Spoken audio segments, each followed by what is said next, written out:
안녕하세요. 한국청년생명윤리학회입니다. 오늘은 5과 종교개혁2에 대해서 공부해 보겠습니다. 혼란하지 않은 자유를 누릴 수 있는 기회. 저자는 사람들이 성경적 기독교로 돌아가면서 점차로 생겨난 정치적 자유를 주목해야 한다고 말합니다. 저자는 종교개혁이 사회나 정치를 완전하게 한 것은 아니며 따라서 황금시대도 아니지만 점차로 심대하고 독특한 양상을 가져왔다고 말합니다. 종교개혁의 복음의 가르침은 하나님께로 돌아가는 열린 길을 제시해줄 뿐만 아니라 정치제도의 도입을 포함한 부수적인 결과를 가져왔으며 예술과 정치적 활동에서 2차적인 결과들을 가져왔습니다. 종교개혁이 성경의 가르침으로 돌아가서 사회에 기여한 점은 한마디로 혼란에 이르지 않으면서도 엄청난 자유를 누릴 수 있는 기회를 얻는 것이었는데요. 즉, 개인이 성경에 기록된 절대 기준에 근거한 합의가 있기 때문에 자유를 가질 수 있었고, 자유를 가지기는 하지만 그것이 혼란에 빠지지 않게 하는 참된 가치를 가질 수 있게 되었습니다. 다음으로 정의는 사람들을 영화롭게 한다입니다.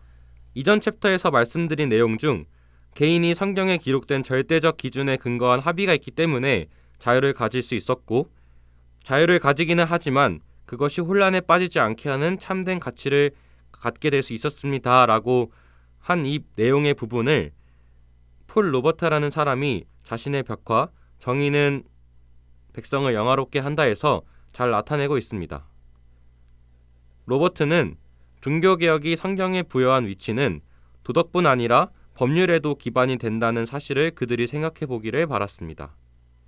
판사들은 어떻게 재판해야 하는가? 판사는 어떤 기반에 서서 판결을 자의적으로 내지 않게 될 것인가를 생각해 보길 바랬습니다. 정의는 백성을 영화롭게 한다에서 보면 판사들을 위해 눈을 가리지 않은 채로 서 있는 정의의 여신이 그려져 있는데요. 여신의 칼은 곧게 위를 향하지 않고 한 책을 향하여 아래로 뻗어 있으며 그 책에는 하나님의 법이라고 기록되어 있습니다. 이렇듯 판사들이 자의적인 판결이 아닌 성경에 기록된 절대적 기준에 근거한 하나님의 법대로 판결을 내리는 것이 옳다고 주장하는 것을 잘 표현하고 있습니다. 이 그림은 종교개혁 이후의 북부 유럽이 근거한 사회적 기반, 법률적 기반을 표현했다고 평가받고 있습니다. 다음으로 종교개혁자들의 입헌주의적 사상입니다. 여기 종교개혁으로 사람들이 성경으로 돌아간 것은 중요하고 유익한 영향을 끼쳤는데요. 이 일례로 영국이 있습니다. 영국은 종교개혁의 결과를 분명하게 보여주었는데요. 우리는 법률이 정부를 포함한 사회 전체 구조와 연결되어 있음을 망각한 채 민사행위와 형사행위의 맥락에서만 법률을 생각하는 것이 다반사일 때가 많습니다. 그러나 종교개혁으로 사람들이 성경으로 돌아간 것은 중요하고 유익한 영향을 끼쳤습니다. 일례로 영국에서 장로교회 정치에 함축되어 있는 입헌주의적 모델은 정치적 제한 원리에 대한 교육을 할 수 있었으며 장로교가 승리를 거두지 못한 곳에서도 영국의 공공생활에서 청교도적 요소를 형성하고 영국 국왕의 권력을 제한하는 창조적 역할을 담당한 많은 복잡한 단체들을 통해서 장로교의 정치적 이념이 전달되었으며 이를 통하여 결과적으로는 다른 나라에서는 절대주의적 정치관 쪽으로 나아가서 표현의 자유를 제한하고 있을 때에 영국의 일반 시민들은 독재 정부로부터 자유를 얻게 되었습니다. 법이 곧 왕이다입니다. 앞에서 본 영국에서 온 많은 좋은 것들은 스코틀랜드에서 왔는데요.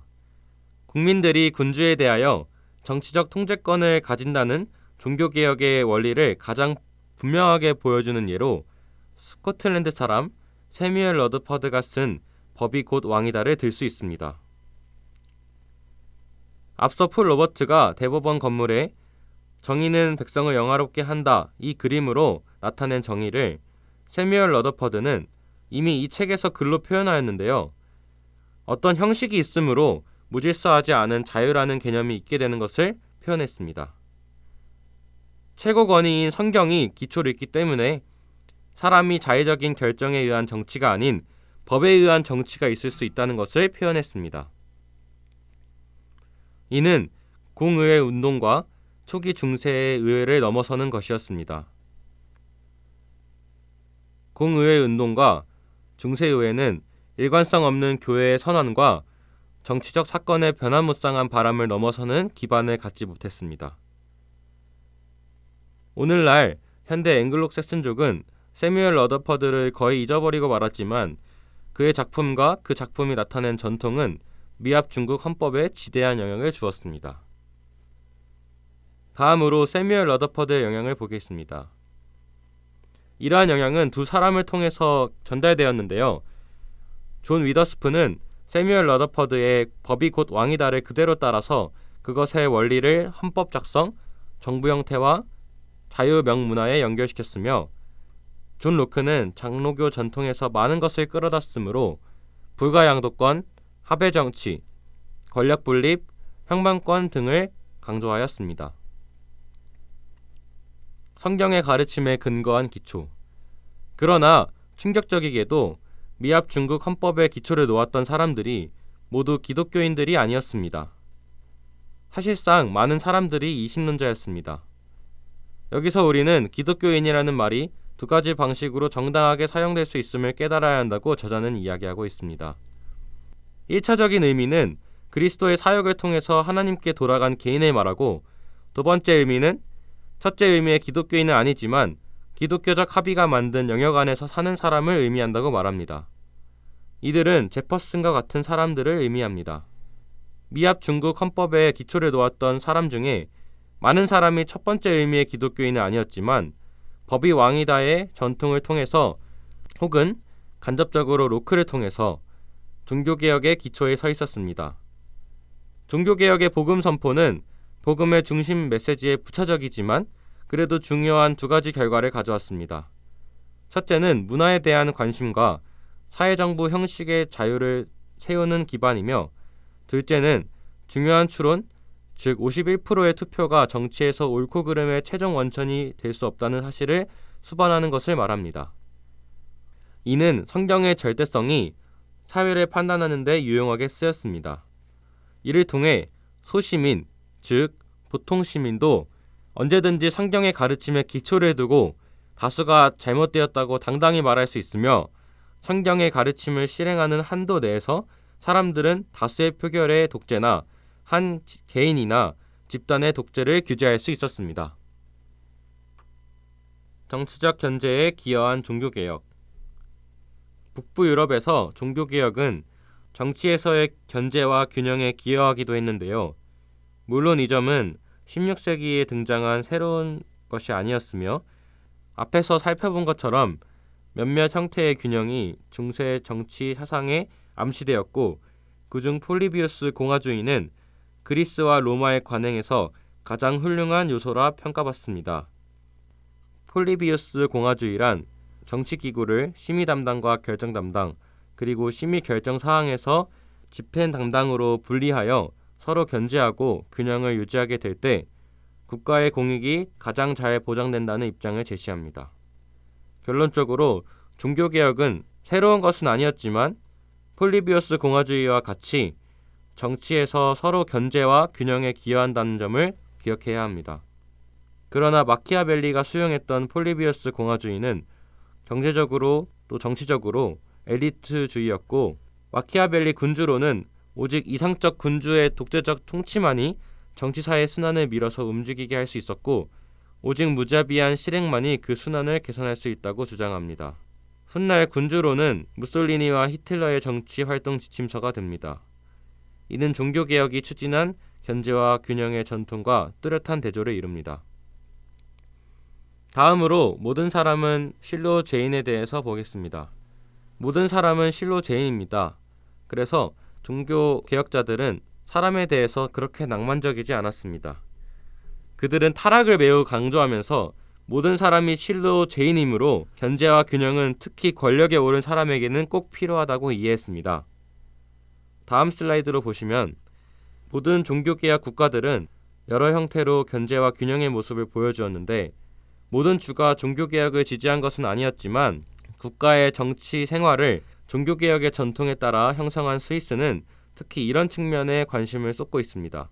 19세기 중반 이래로 스위스는 지리적으로 정부의 입법부와 행정부를 사법부와 분리시켜서 입법부와 행정부는 베른에, 사법부는 로잔에 두었습니다.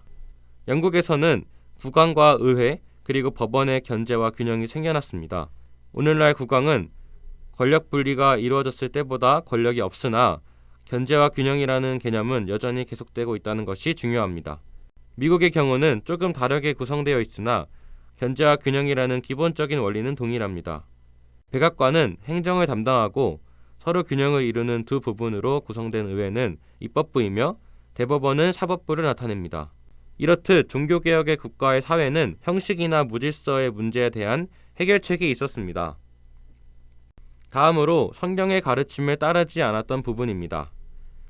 종교개혁의 흐름에 있던 자들도 자신이 따른다던 성경의 가르침의 어떤 부분에 대해서는 일치하지 않았음을 저자는 비판하고 있는데요. 종교개혁 전통을 지녔던 그때의 기독교인들이 오늘날 북부 유럽 문화권에서 종교개혁이 오늘날의 경우보다 사람들의 일반적인 사고방식에 더 영향을 끼쳤던 때였을지라도 완전에 도달하지 못했음을 저자는 지적합니다.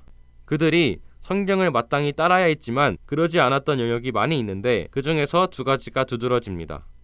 첫 번째로 인종에 대한 왜곡된 견해와 두 번째로 축적된 부의 자비심 없는 사용입니다. 인종 문제에서는 두 가지 유형의 폐단이 있었는데 첫째로 인종을 이유로 한 노예제도, 둘째로 인종의 편견입니다. 두 관행이 모두 잘못된 것이지만 지금보다 더 강력한 영향력으로 사람들의 도의를 얻어내던 때에도 종종 이 두 관행이 모두 존재하곤 했습니다. 교회는 교회답게 그 관행들을 반대하는 말을 충분히 하지 않았음을 저자는 비판합니다. 인종에 대한 왜곡된 견해. 저자는 첫째로 노예들이 종종 받았던 취급, 그리고 피부색에 근거한 노예제도는 도무지 그냥 지나칠 수 없는 것들인데 침묵했음을 비판합니다. 역사가들이 여전히 논쟁하고 있는 이유를 들어서 영국인과 대륙의 유럽인들은 흑인이 인격이 아니며 따라서 그들은 물건으로 취급받아야 한다는 허구에 빠져 있었다고 이야기합니다. 이 허구는 그들의 위선을 감추어 주었고 실제로 그들은 아리스토텔레스가 노예를 살아있는 도구라고 정의한 때로 거슬러 올라가 성경의 가르침에서 멀리 벗어나는데 그럼에도 교회는 이런 상황에서 너무나 자주 침묵했음을 저자는 지적합니다. 저자는 가장 효과적으로 잘못을 인정하는 길은 기독교인이 오늘날 이런 문제에 대해 성경을 따르려고 애쓰는 것에 있다고 이야기하고 있습니다. 이슬람교 국가에는 흑인의 노예제가 오늘날까지 이어져 오고 있는데 사정이 이렇다고 해서 종교개혁의 전통에서 생겨난 교회들이 그 문제에 대해서 더 많은 일을 할 수 있었던 날에서 보여준 인종에 대한 왜곡된 견해가 잘못되었다는 사실은 약화되지 않았다고 저자는 지적하고 있습니다. 다음으로 자비심 없이 사용된 부를 보시겠습니다. 특히 산업혁명에 뒤따른 축적된 부를 자비롭게 사용하지 않았던 점도 우리는 정당하게 평가해야 한다고 저자는 이야기하고 있습니다. 산업혁명으로 인해서 더 좋은 물건들이 꾸준히 생겨났고 일반 사람들을 위한 상품이 더 많이 생산되게 되는 기초가 놓였지만 만일 산업화와 더불어 축적된 부를 자비롭게 사용할 것과 인간 각자는 모두 존엄하다는 점을 강력하게 강조하지 못했음을 지적합니다. 영국 등 여러 나라에서 교회는 재물을 자비롭게 사용할 것을 강조하는 신구약의 말씀에 너무나 자주 침묵했고 산업화에 뒤따른 축적된 재물을 자비심 없이 사용하는 현상은 특히나 두드러졌음을 비판합니다. 대다수의 백성이 전에 농사짓던 때보다 더 어렵게 살았다는 것이 아니라 반대로 산업혁명으로 생겨난 부가 자비롭게 사용되지 않았다는 점이 문제인데 이로 인해 런던과 다른 도시 그리고 산업 소도시에는 빈민가들이 늘어가고 아이들과 부인들은 착취당하고 소수의 막대한 부와 다수의 궁핍, 이 사이의 간격이 일반화되었었습니다. 그럼에도 교회는 반대하여 소리를 높이는 일이 거의 없었다는 것을 저자는 비판합니다. 요즘 우리 사회에는 어떤 부분이 성경의 가르침을 따르지 않고 있을까요? 낙태 문제를 일례로 들 수 있습니다. 우리 청년생명윤리학회는 이 시대에 문제가 되고 있는 낙태, 안락사, 유전자 편집과 같은 생명윤리 이슈들을 성경적 관점으로 분별하고 이 사회에 빼앗긴 생명주권을 다시 하나님께 올려드리기 위해 노력하고 있습니다. 앞서 예로 들었듯 특별히 최근 낙태 문제가 심각한 상황인데 우리 한국청년생명윤리학회는 침묵하지 않고 인간은 수정될 때부터 생명이고 즉 태아도 생명이라는 말씀에 근거해서 현대 사회에 낙태가 자행되고 있는 것에 대해서 지적하며 이 사회가 돌이킬 수 있도록 공부하고 기도하고 실제 액팅하며 노력하고 있습니다. 저자가 효과적으로 잘못을 인정하는 길은 성경을 다시 따르려고 애쓰는 것에 있다고 책에서 강조하고 있었는데, 오늘날 태아를 보호하는 법이 하나도 없는, 낙태를 하는데 제의식이 아예 없는 이 세대가 돌이키도록 부단히 노력하고 있습니다. 다음으로 교회 침묵에 대한 비판입니다. 교회들이 분명하고 충분히 소리를 높이지 않았던 것을 비판받아야 한다고 저자는 말합니다. 당시의 상황을 바꿀 수도 있었을 것이라고 강조하며 성경이 그것을 명령하고 있기 때문에 교회가 분명하고 용기 있게 이들 논제에 대하여 외쳐야 했다고 저자는 비판합니다. 만약 교회가 자비로운 재물 사용에 대한 성경의 가르침에 충실했다면 후에 그렇게 많은 노동자들을 잃어버리지 않았을 것이라고 비판합니다. 그리고 교회가 재물을 일종의 적자생존 전쟁을 치르기 위한 무기처럼 쓰지 못하도록 분명하게 외쳤어야 한다고 주장합니다. 인종에 근거한 노예제도가 그동안 계속되었기 때문에 특별히 미국은 이 비판을 감수해야 함을 강조합니다. 다음은 사회를 위한 교회와 기독교인의 목소리입니다. 그래도 교회와 기독교인들이 아예 목소리를 내지 않았던 것은 아니었는데요. 존 웨슬리 친구인 존 하워드는 교도소 개혁을 위해 지칠 줄 모르고 일했고, 퀘이커 교도인 엘리자베스 프라이는 뉴케이트에 있는 제수들을 위하여 깊고 실제적인 동정심을 베풀었으며, 세프츠 베리경은 광산과 공장에서 일어나는 여성과 아동에 대한 착취를 방지하려고 끝없는 전쟁을 벌였고, 존 웨슬리는 노예제도를 강력히 반대했고, 자신이 미국에서 목격한 노예제도에 반대하여 아주 솔직한 말로써 자신의 심경을 담담히 말했습니다.